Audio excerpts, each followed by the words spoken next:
नमस्कार, दौड़ती दिल्ली चैनल में आपका स्वागत है।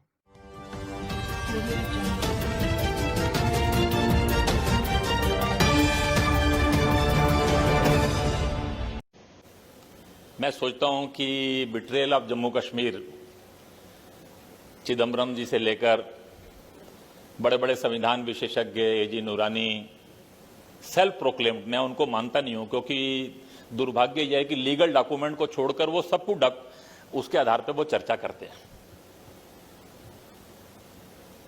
वो लेटर्स को, भाषणों को भी डॉक्यूमेंट मानते हैं और उन्हीं पर ही वो चर्चा करते रहते हैं। ये जो बात हम लोग करते हैं सारा, उसमें से बिट्रेल ऑफ जम्मू कश्मीर, मेरे मन में आ रहा था कि बिट्रेल कब कब हुआ। पहला बिट्रेल हुआ, जम्मू कश्मीर के महाराजा बार बार विलय के लिए कह रहे थे और हम विलय कर नहीं रहे थे। किस किसने बिट्रेल किया, समय आ गया है, देश के एकेडमिशियनों को सब डॉक्यूमेंट उपलब्ध हैं, उन डॉक्यूमेंटों को पढ़िए और लोगों के सामने लेकर आइए। 21 अक्टूबर को भी नेहरू जी ने सरदार पटेल को कहा कि मेरे लिए ज्यादा महत्वपूर्ण है विलय से पहले शेख अब्दुल्ला को सत्ता सौंपना। यह रिटर्न डॉक्यूमेंट है।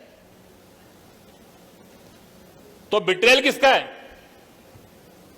जम्मू कश्मीर के साथ पहला बिट्रेल लॉर्ड माउंटबेटन, उस समय के कांग्रेस के जो तथा उस समय सर्वोच्च नेता थे, ऐसे सब लोगों ने बिट्रेल किया। जम्मू कश्मीर के महाराजा ने कहा कि आपको देरी लग रही है, पाकिस्तान ने आक्रमण करने की जरूरत कर रहा है, मेरे पास हथियार कम है, आप हथियार दे दीजिए। सरदार पटेल ने मीटिंग बुलाई कैबिनेट कमेटी ऑन डिफेंस की 2 अक्टूबर 1947 को। उस मीटिंग के अंदर प्रस्ताव पारित हुआ कि जम्मू कश्मीर को तुरंत हथियार भेजे जाएं। उस समय जो वहां पर बुचर, जो उस समय सेना अध्यक्ष थे, उनको ऑर्डर दिया गया कि हथियार, इतने हथियार आप भेज दीजिए। जिस समय 26 अक्टूबर को दोबारा डिस्कशन हुआ, हथियार पहुंचे कि नहीं पहुंचे, उनने कहा कि आकिल लेक ने मना कर दिया था। आकिल लेक उस समय दुर्भाग्य ऐसा था कि भारत के सेनापति वो भी अंग्रेज थे, पाकिस्तान के सेनापति भी अंग्रेज थे, दोनों के ऊपर एक और सेनापति थे। दुनिया के इतिहास में ऐसा कभी नहीं होगा कि किसी दो देशों के आपस में लड़ रहे हो और दोनों के सेनापति तीसरे देश के, और उनके ऊपर भी एक सेनापति। तो बिट्रेल किस किस ने किया है, बिट्रेल की कहानी कहां से शुरू की जाए? तो पहला बिट्रेल तो 1947 में ही जम्मू कश्मीर के साथ होना प्रारंभ हो गया। दूसरा बिट्रेल 11 नवंबर के बाद हुआ। पाक ऑक्युपाइड जम्मू कश्मीर में लोग लड़ रहे थे। शेखर गुप्ता का मैं कल एक आर्टिकल पढ़ रहा था, मौसम बड़ा खराब हो गया था, सेनाएं जा नहीं सकती थी। 11 नवंबर को हमने उड़ी जीत लिया था। मीरपुर में 40,000 हिंदू सिख इकट्ठे हो गए थे, 32,000 लोग मारे गए उसमें से। और ये जो 32,000 लोग मारे गए, ये 25 नवंबर से 25 दिसंबर के बीच में मारे गए। जम्मू से बाय रोड 2 घंटे का रास्ता है मीरपुर केवल। हमारी सेनाओं को ऑर्डर नहीं दिया गया।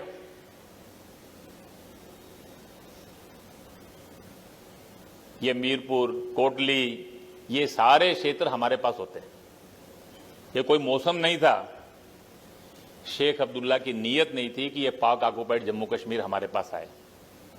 जम्मू कश्मीर का विलय हो गया तो अंग्रेजों ने तुरंत एक प्रोसेस शुरू कर दिया कि जम्मू कश्मीर तो नहीं रहेगा, कम से कम गिलगित, बाल्टिस्तान, मीरपुर, मुजफ्फराबाद, ये तो पाकिस्तान के पास रहे। मार्च अप्रैल 1948 के अंदर माउंटबेटन 10 दिन के लिए, 15 दिन के लिए अपने देश में गए। उनके भांजे की शादी थी। उस बीच में उस समय जो हमारे सेनापति थे थिमैया, उन्होंने ऑर्डर किया। ऑर्डर करके हमने पूंछ और राजौरी को आजाद करा लिया। और जब आने पर माउंटबेटन को पता लगा, इतने नाराज हुए, इतने गुस्से हुए वो इस बात से, ये पूंछ और राजौरी भी हमारे पास नहीं होता। ये 22 मार्च से 11 अप्रैल के बीच में 1948 में आजाद कराया गया, जिसमें ब्रिगेडियर उस्मान और इनका बलिदान हुआ उस कालखंड के अंदर। आज पाक ऑक्युपाइड जम्मू कश्मीर हमारे पास नहीं है। 50,000 लोगों की उस समय मुजफ्फराबाद, मीरपुर, राजौरी, इन सारे क्षेत्रों में हत्याएं हुई। इसके जिम्मेदार कौन है? ये बिट्रेल वहां था। जिस महाराजा ने विलय किया 1949 20 जून को उनको राज्य से बाहर कर दिया गया। That was the third betrayal. किसी राजा के साथ ऐसा व्यवहार नहीं किया गया। महाराजा के पत्र है बार बार, जो आप कह रहे हैं मैं कर रहा हूं वो। इसके बाद भी शेख अब्दुल्ला आपकी कही हुई कोई बात मानने के लिए तैयार नहीं है और आप मेरे को ही बार बार बलि का बकरा बना रहे हैं। सीधा सीधा एक महाराजा के प्रति उनका द्वेष का भाव था। Greatest betrayal in Jammu Kashmir was with Maharaja of Jammu Kashmir, जब उनको 20 जून को बाहर किया गया। शेख के सामने नेहरू ने घुटने टेके। That was the fourth betrayal. 1951 के अंदर जम्मू कश्मीर में संविधान सभा का चुनाव हुआ। प्रजा परिषद के 51 कैंडिडेट थे, सबके नॉमिनेशन कैंसिल हो गए। 75 में 73 सीटों पर अनअपोज्ड आ गए। लोग नेहरू जी के पास जा रहे हैं कि आप कैसे लोकतंत्र की बात कर रहे हैं, वहां क्या हो रहा है संविधान सभा के अंदर। और जिस दिन शेख के 75 एमएलए हो गए, उस दिन शेख की भाषा बदल गई। उसने कहना शुरू कर दिया, our constituent assembly is a sovereign body, even we have right to succeed also. उसके बातें शुरू हुई कि अलग झंडा होगा, अलग संविधान होगा। ये उससे पहले नहीं था। नेहरू जी को शेख की असलियत मालूम पड़ी जब 1951 में संविधान सभा के चुनाव में 75 के 75 एमएलए शेख के पास हो गए। अब शेख को समझ में आ गया कि मुर्गी की गर्दन मेरे हाथ में है, क्योंकि मुझे रेटिफिकेशन करना है। नेहरू जी बार बार कहे रेटिफिकेशन तो करो, विलय का अनुमोदन तो करो, वो तैयार ही नहीं है। मेरी शर्तें मानो पहले। और जम्मू कश्मीर के साथ ग्रेटेस्ट बिट्रेयल हुआ। मैं कभी कभी कहता हूं कि दिन इतिहास दोहराता है अपने आप को। यही 5 और 6 अगस्त था, 5 और 8 अगस्त था। एक दिन लोकसभा में, एक दिन राज्यसभा में 1952 में नेहरू जी ने घोषणा की थी कि हम जम्मू कश्मीर को ये सब अधिकार देने जा रहे हैं। वहां देश के लोग बस नहीं सकेंगे, अलग झंडा होगा, अलग संविधान होगा।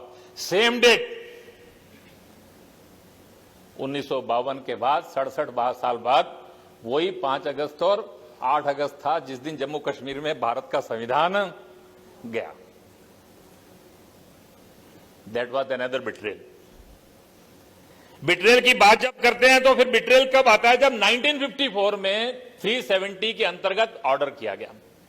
वो जो कॉन्स्टिट्यूशन ऑर्डर 44 था, उसने भारत के संविधान की धज्जियां उड़ा दी। वो जम्मू कश्मीर नहीं, पूरे भारत के संविधान के साथ। भारत में पार्लियामेंट सुप्रीम है। आपने ऑर्डर कर दिया कि 368 में पार्लियामेंट के द्वारा कोई भी संविधान का संशोधन तब लागू होगा जब जम्मू कश्मीर की सरकार सहमति देगी। आप सोचिए, executive of Jammu Kashmir government is above the parliament of. आप किसी देश में टेक्स्ट ऑफ ओथ बदल सकते हैं क्या? उन्होंने टेक्स्ट ऑफ ओथ ही बदल दिया। जम्मू कश्मीर के गवर्नर, जम्मू कश्मीर में हाईकोर्ट का जज, जम्मू कश्मीर का मुख्यमंत्री, मंत्री, ये सब भारत के संविधान की शपथ नहीं लेते थे, ये जम्मू कश्मीर के संविधान की लेते थे। ये जो 54 का ऑर्डर था, इसने भारत के संविधान की धज्जियां उड़ा दी। 35A जो है, ये प्रोटेक्शन ऑफ फंडामेंटल राइट है। आपने 35 कैपिटल ए जोड़ दिया, to violate the fundamental rights of the people of India. Bharat के लोगों को आपने 2 हिस्सों में बांट दिया। एक भारत के वो निवासी जो जम्मू कश्मीर के स्थायी निवासी हैं, एक भारत के वो नागरिक जो जम्मू कश्मीर के स्थायी निवासी नहीं है। Citizens of India, those who are resident of Jammu Kashmir, citizen of India, those who are not resident of Jammu and Kashmir. आपने 2 हिस्सों में देश को बांट दिया। क्या हम भारत के लोगों को बांटा जा सकता था? जम्मू कश्मीर के अंदर ग्रेटेस्ट बिट्रेयल भारत के साथ हुआ, भारत के संविधान के साथ हुआ। ये 1954 के अंदर हुआ। अगला ग्रेटेस्ट बिट्रेयल हुआ 1990 में, जब वहां की परिस्थितियां ऐसी बनी और कश्मीरी हिंदू समाज का वहां से विस्थापन हुआ। 47 में देश का विभाजन हुआ। दुर्भाग्यपूर्ण परिस्थितियां थी, लेकिन उसकी पृष्ठभूमि में विभाजन था। 90 में तो देश स्वाधीन था। देश स्वाधीन होते हुए देश के एक हिस्से से भारत माता की जय, अपने देश राष्ट्र की बात करने वाले व्यक्ति को, अपने हजारों साल की संस्कृति का गौरव रखने वाले व्यक्ति को वहां से विस्थापित होना पड़ा। That was again an betrayal. 8 अगस्त 2019 को बिट्रेल नहीं हुआ। बिट्रेल की कहानियां बड़ी हैं, मैं केवल 5-6 बातें मेंशन कर रहा हूं कि कब कब बिट्रेल हुए हैं भारत के अंदर। बहुतों ने कहा कि संविधान विरोधी काम हो गया। चिदम्बरम साहब ने सवाल किया कि whether 370 could be amended through 370। 370 could only be amended through 370, ये आपने ही हमको समझाया है। 2019 में तीसरी बार 370 में अमेंडमेंट हुआ है। पहला अमेंडमेंट 1952 में हुआ था, दूसरा 1965 में हुआ था। 1952 में आपने महाराजा को बदलकर सदर रियासत कर दिया और 370 में अमेंडमेंट किया, दूसरा 1965 में जब आपने सदर रियासत को बदलकर गवर्नर कर दिया। हमें तो आपने ही बताया कि 370 could only be amended through 370। हमने तो आपके सिखाए हुए रास्ते पर ही चले। आपने 370 के थ्रू 1954 में ऑर्डर किया, हमने भी उसी 370 के थ्रू 2019 में ऑर्डर किया। फर्क एक ही है, आपने संविधान रोकने के लिए किया, हमने संविधान लागू करने के लिए किया। दोनों ने एक ही बात, जो आपने किया वो हमने किया। आपने कहा कि आप कॉन्स्टिट्यूएंट असेंबली को लेजिस्लेटिव असेंबली में बदल सकते हो क्या? ये आपने ही बदला है। पहले 1965 के ऑर्डर में वो ऑलरेडी बदल चुके हैं कि constituent assembly will be also termed as legislative assembly. हमने केवल इतना ही कहा है कि लेजिस्लेटिव असेंबली की पावर राष्ट्रपति शासन में गवर्नर को होगी। ये सब कोई नई बातें नहीं है। 367 का अमेंडमेंट आपने भी किए, हमने भी किए। केवल इतना ही अंतर है कि जब हम कर रहे थे तो भारत के संविधान को लागू करने के लिए कर रहे थे, आप संविधान को रोकने के लिए कर रहे थे। You are abusing article 370। We use article 370 for the purpose that was decided by constitution makers. हमने उस काम के लिए किया जिसके लिए संविधान निर्माताओं की इच्छा थी।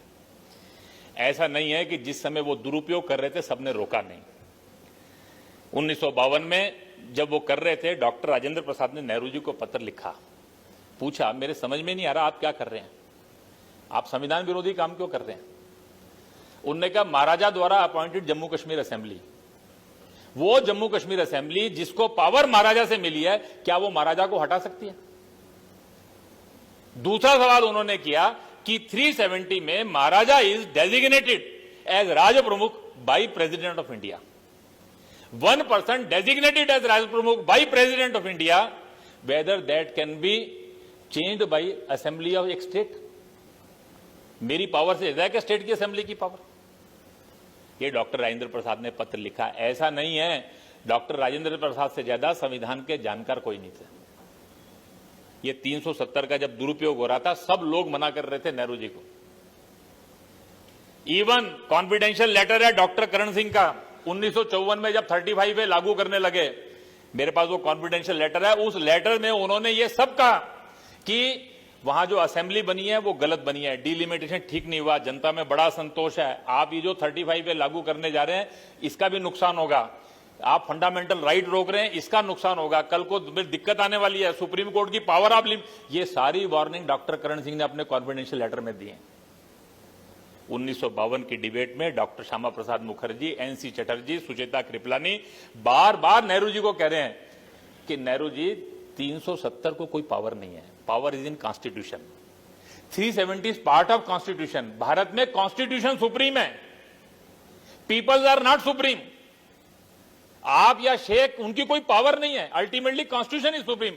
अगर आप जम्मू कश्मीर को कुछ देना चाहते हैं तो आप संसद में प्रस्ताव लाइए, डिबेट कीजिए, कॉन्स्टिट्यूशन का पार्ट बना दो। आप बैकडोर से क्यों करना चाहते हैं? नेहरू जी के रिकॉर्डेड शब्द हैं, power does not lies in constitution, power lies in wishes of people, when they want we should honour. तो दे कैन ऑनर।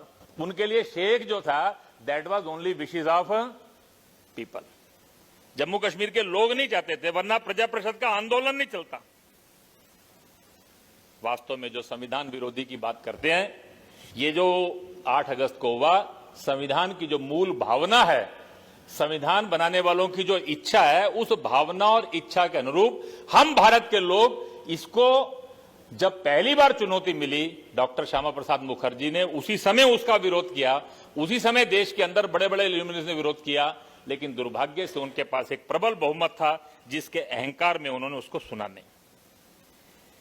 बहुत लोगों ने कहा कि अलोकतांत्रिक ढंग से किया, कर्फ्यू लगा दिया गया, वहां के लोगों से पूछा नहीं गया। मेरे मन में आता है कि अलोकतांत्रिकता तब क्यों नहीं दिखी थी जब 1951 में सब अपोजिशन के नॉमिनेशन ही कैंसिल हो गए थे। 75 में से 73 अनअपोज्ड आ गए, 2 का भी नाम का ही चुनाव हुआ। जम्मू कश्मीर में पहला लोकतांत्रिक चुनाव दैट वाज इन 2002, जब अटल जी प्रधानमंत्री थे, वहां पे राष्ट्रपति शासन था। उस राष्ट्रपति शासन में पहली बार लोगों को वोट देने का अधिकार मिला, नहीं तो वहां जितने चुनाव होते थे वो सब अलोकतांत्रिक ही होते थे। मुझे लगता है कि ये जो सब बातें करते हैं सारे, उसमें से उनको ये समझना चाहिए वास्तव में ये कर्फ्यू और ये सब लगाने का हेतु क्या था। कुछ लोग उसका नाजायज लाभ उठा सकते थे।